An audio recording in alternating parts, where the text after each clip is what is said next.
how am I going to judge that your organic vegan cotton underwear is not going to give me like ball cancer? Like, I have no idea, but that's like what you're saying, right? That's what somebody's saying. Actually, you can Google that.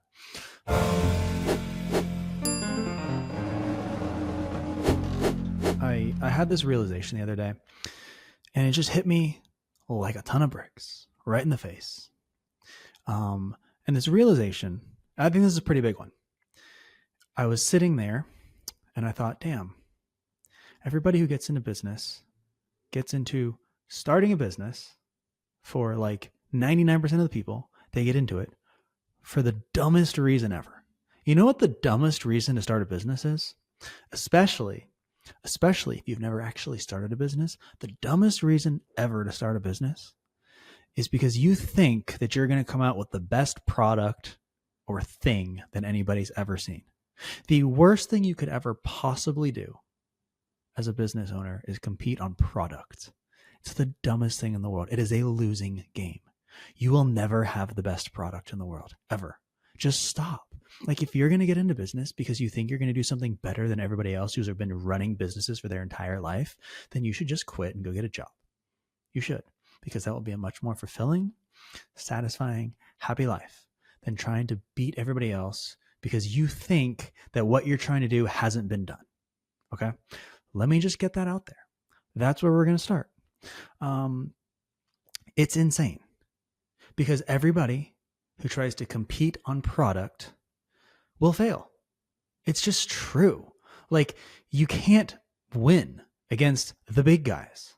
And the reality is, most people who want to get into business, but are like way too scared to do it, don't do it because they think they have to compete on product to actually have a business. Most people are scared to jump over like the ledge, okay, because they think I have to come up with some crazy new idea. I have to do something in a way that it's never been done before, and I have to do it better than everybody else. Otherwise, nobody's going to buy my stuff. What you need to realize is that the entire world settles for something like less than the best in almost every single decision that they make. There is way more demand for things that are not the best than things that are the best in the world. And probably, maybe there's a place, if you want to start a business, to go service the demands of that market than trying to do things the best. Oh, and by the way, most of the time, if you're trying to do something better than everybody else, it costs more money. And most of the time, people are trying to compete in the ultra luxury space of whatever, or the ultra innovative space of whatever, aren't actually able to make a profit because it costs too damn much. So it's a terrible business model and you're just not going to win. Okay. Have I gotten you mad yet? Anyway. Yeah, there is a ton of demand in this world for things that are not actually the best. And I don't think we like consciously think about how many decisions you make on a daily basis and what actually drives the decisions that you're making. Because most of the time, the decision that you make for anything is not, I want the best thing right now. Right. And the reality is, as a consumer, the amount of times that you like are either forced to, or just by golly have to, just decide to just lose all your energy. So you say it's okay. Just settle for things that are like pretty bad, is like most of the time. Okay. I went to small town Texas last week, and there wasn't a Four Seasons in this town. Okay. Going to be honest, it's one of those towns. So I decided to stay at the Residence Inn. Why? I don't really know, actually. It was like reasonably close to where I had to be. It wasn't the closest.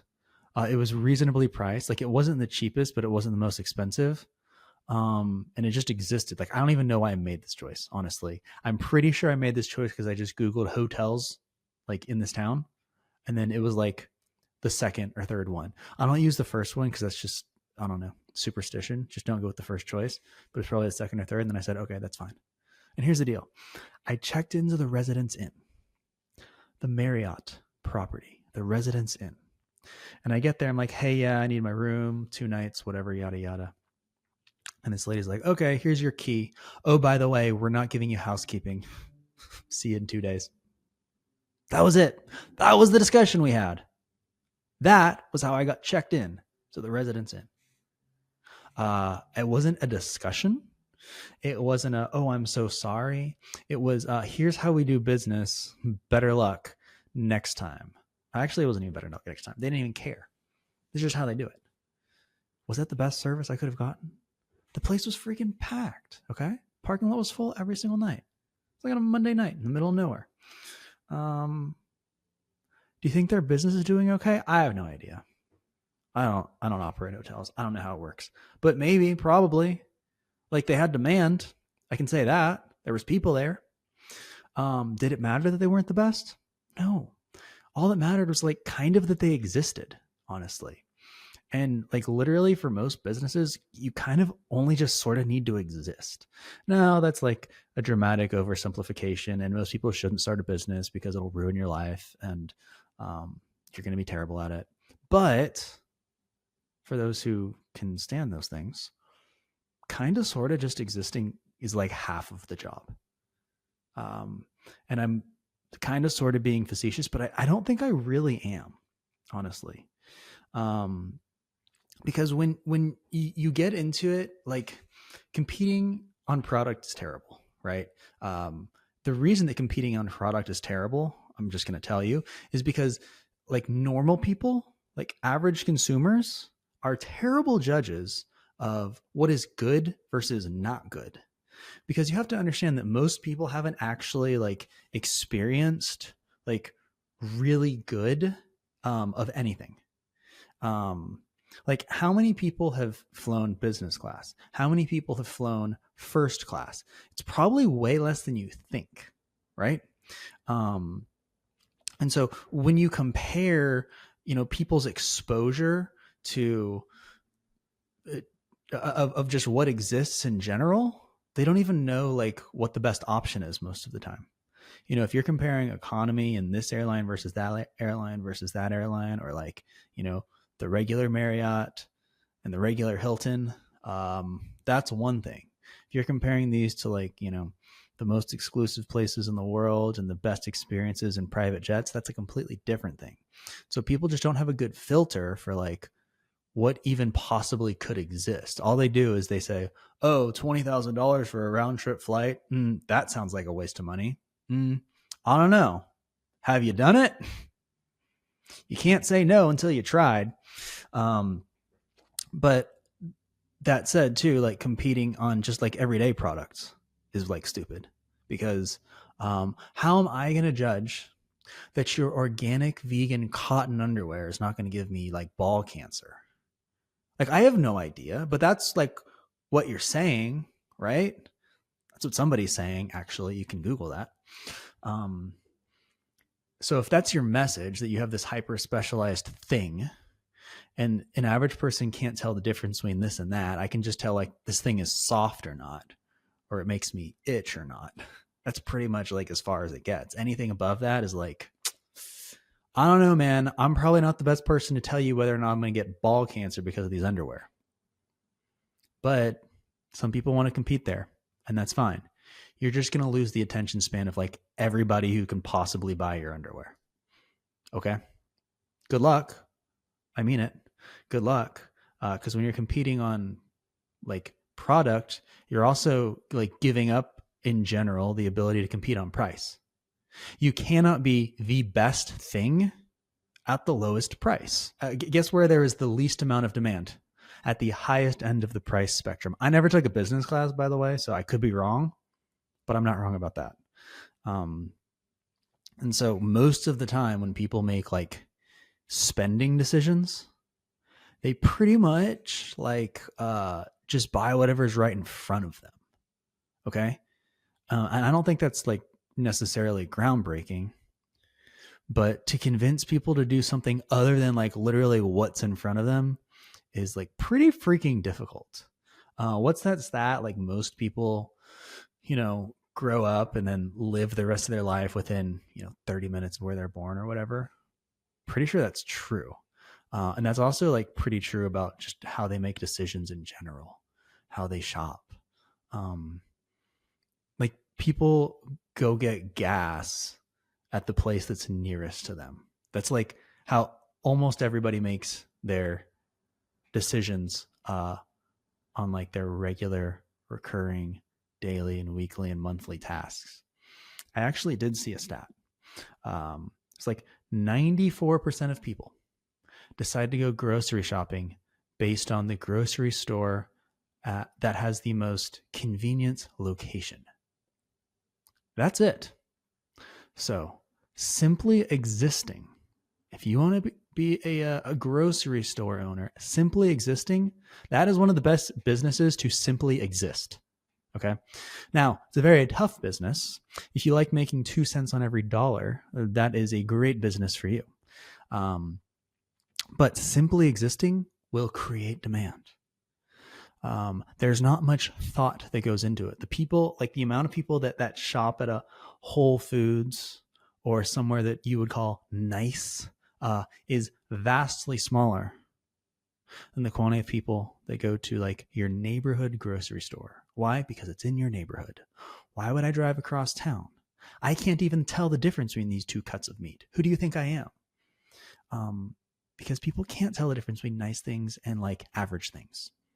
They can't. Unless you spend a lot of time on one particular thing, it's just not going to happen. And then think about it. All the demand in the world, virtually all the demand in the world for like everything is for things that are something other than the best in their category. And by the way, there's a lot of businesses that exist that basically just try to be average. And by the way, they make a lot of money. Remember Skechers? They're kind of average. Has anybody ever walked around and been like, oh, wow, those are like really cool Skechers. Great shoes. Those are cool. Wow, I want some.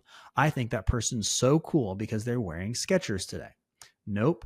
Do you know how much revenue Skechers did last year? $9 billion.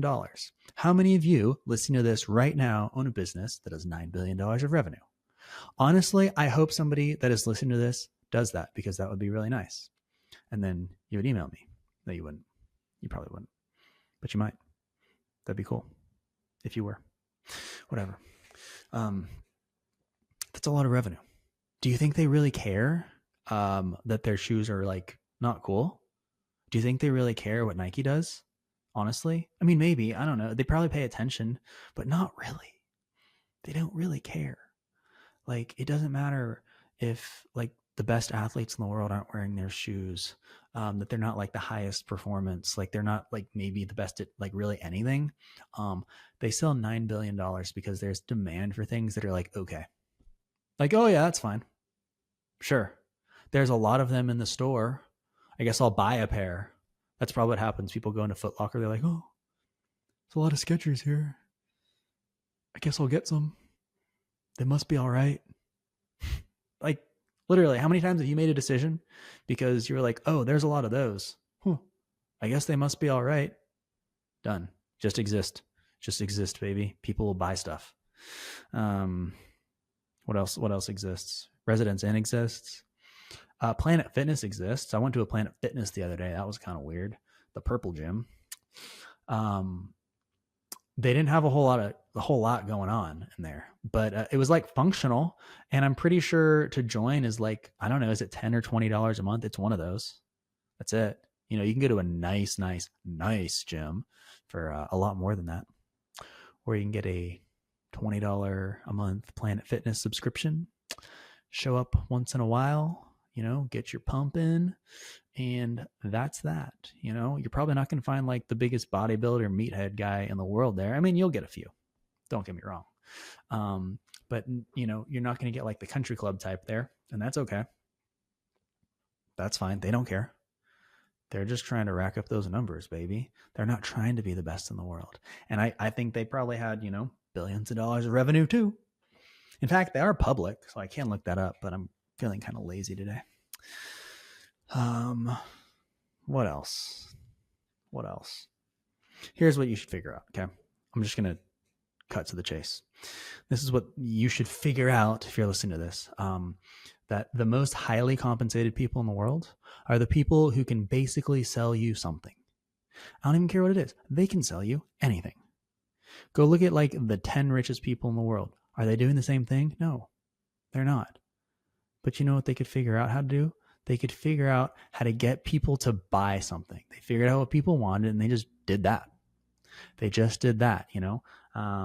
Maybe like Elon Musk is like the unicorn because he set out to change the world or whatever. And, you know, maybe he had some specific technical expertise that nobody else has. And that's a very rare type of person. But beyond that, most of the richest people in the world were just good at like selling something.